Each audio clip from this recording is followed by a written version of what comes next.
so-called Heartbleed bug, a bug that has prompted the Canada Revenue Agency to shut down its website today. It couldn't happen at a worse time for CRA, since the deadline to file personal tax returns is at the end of the month. For more on just how big the security threat is and what it is, and whether your personal data may have been exposed, let's turn to Claudiu Popa. He is the president and CEO of Informatica Corporation, a security and privacy company in Toronto. And Claudiu joins me now in studio. Claudiu, first of all, on a 10-point scale, how would you rate Heartbleed as a bug? Well, you know, it's different for businesses than for individuals. It's a very serious issue, and I've said before that it's at least a 9. This is a big deal.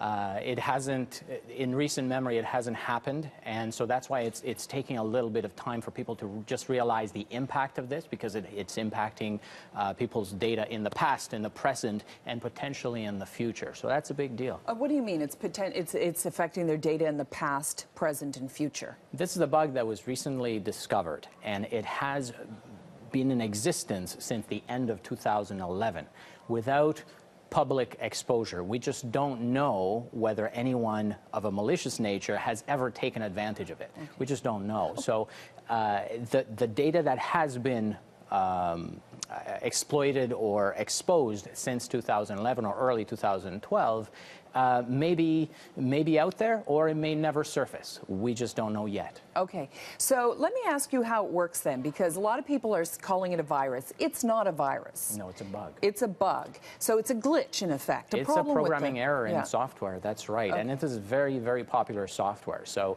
up to 2/3 of the globe's web servers that use encryption, and we've been told to trust this kind of encryption despite reports of mass surveillance and so on. SSL had been safe until recently. Okay. So it is a big deal. So the way it's been described to me is it's like a secret back door that if you find it, you can come in and get all the data and nobody knows you're roaming around in there. That's right, sort of. Sort of. You can correct me. We can okay. come up with infinite metaphors. I try to liken it to one of those unpredictable people where you come up and you try to compliment them and you don't know how they're gonna if they're gonna have an outburst. Right. So this thing, it's called a buffer overflow error, and so you can try to feed random data to it, and inevitably you can get it to output sensitive information that the server really should not be disclosing. So anyone can do this with the right tools and with some preparation, but it's just so prevalent and it's just so open that you don't need specific information about a specific target to take advantage of it. And that's why it's so scary, and IT security people have been ringing bells all over the world about it. Is there, so it's like an unlocked door. That's right. To use another metaphor. But is there any way that you can tell if if somebody has gone through that door?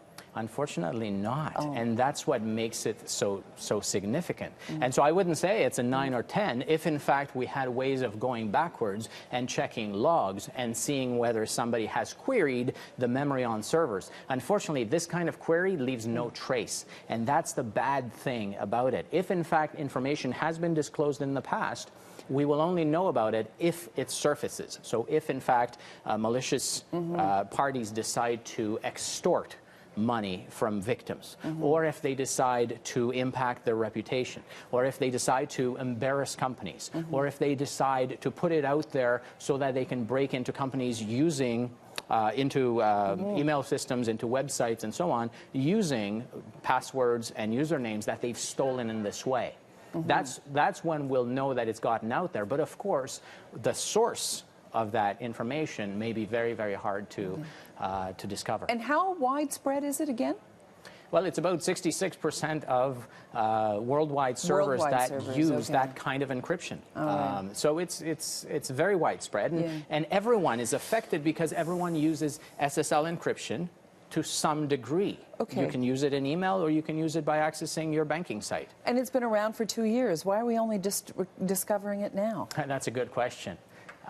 It was discovered by Google Security, of course, and I'm sure that if they had been looking specifically, they would have found it earlier. But like many things, you discover them by accident. And it's the kind of thing that is very, very difficult to find, because this kind of checking for the kind of input data that you're expecting from a user or a connection, you just don't end up checking that.